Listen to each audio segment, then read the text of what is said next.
The bottle was cold in my hand when his phone lit up. Mark didn't notice. He was laughing, telling me some pointless story about a client, and I let him ramble. I always let him. That was our rhythm, his noise, my silence. But it wasn't his phone, it was mine. Her name, his wife. Her voice was jagged, hysterical. "Mark's been in a coma for 3 days. The doctors say he'll never wake up." I blinked. The words didn't land. They just circled like vultures overhead, waiting to fall. I turned to the man across from me. Mark, alive, drinking, smiling. I raised the phone, my hand suddenly trembling. "He's right here," I said. My voice didn't sound like mine. It was too quiet, too careful, as though I already knew something was wrong. I angled the phone toward him. He raised his glass in a mocking toast. And then, her scream, a sound that could cut glass. "Get away from him! That's not Mark!" My throat closed. The laughter in his eyes stopped being human. The call ended without goodbye, without explanation. Just her scream echoing in my ear, bleeding into silence. I didn't move, neither did he. The bar around us continued on. Music, clinking glasses, dull conversations. Life didn't notice what had just happened. But I noticed. I always noticed. I studied him, the curve of his smile, the slight shift in his eyes, the small delay before he sipped his beer, as though rehearsing how to be human. It was him, Mark, the same lines on his face, the same scar on his chin from when we were kids. Everything was right, and yet everything was wrong. The question burned in me like acid. If Mark was in a coma, who was I drinking with? I forced myself not to react, not to let him see. I listened instead to the details I had ignored. The way his laugh ended too abruptly, the faint stiffness in his movements, as if borrowed. I felt betrayal before I could even name it. Not his betrayal, mine. My instincts had failed me. I had known Mark all my life, and now, for the first time, I doubted every memory. I began quietly. At first, simple questions. How's work? How's your wife? How's your son? Every answer was right.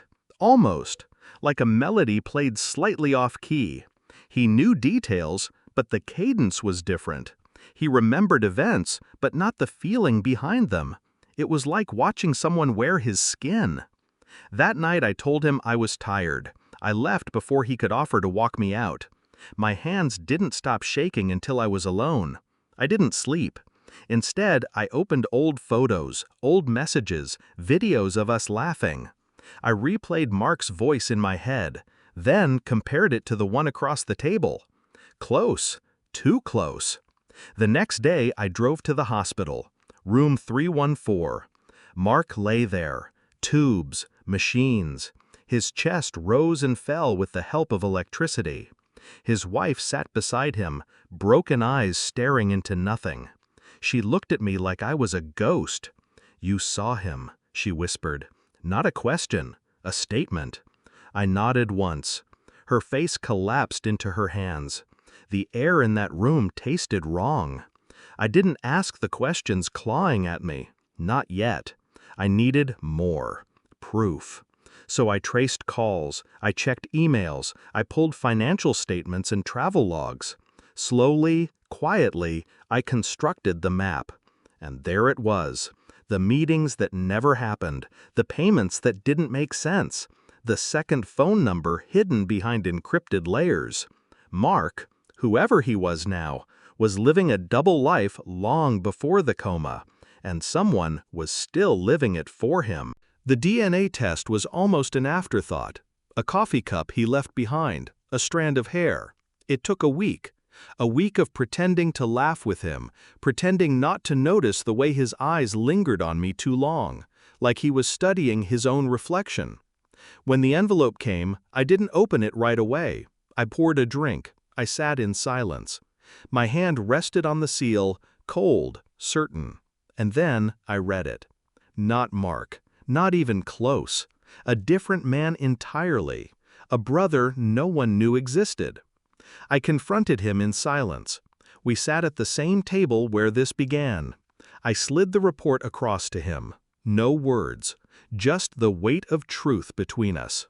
His hand hovered over it. His face didn't move, but his eyes betrayed him. Shock, recognition, then something colder. "You shouldn't have done this," he murmured. I didn't answer.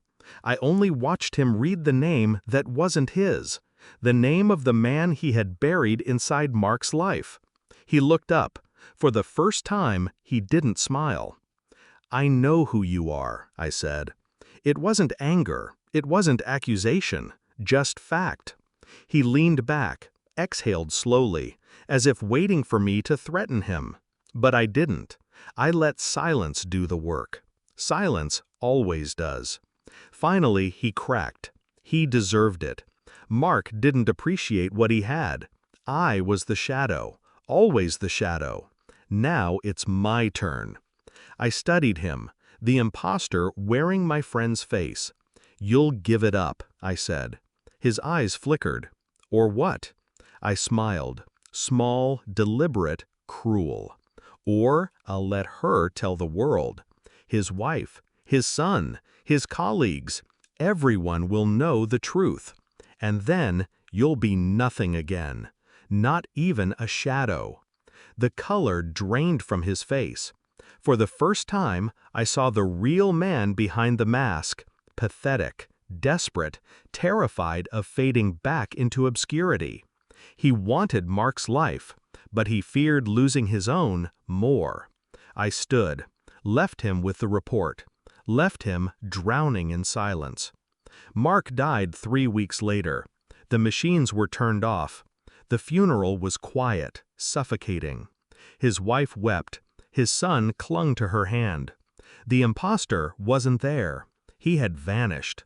Perhaps he was hiding. Perhaps he had ended himself. It didn't matter. He no longer existed. I stood apart from the mourners, watching dirt cover the coffin. I felt nothing. Not grief, not anger, just clarity. I had spent my life believing in permanence, in friendship, in loyalty, in shared history. But all of it could be stolen, replaced, faked. The only truth left was silence. I walked away before the final prayer was spoken. I never looked back. Because the man I buried wasn't Mark, and the man I left alive was already dead.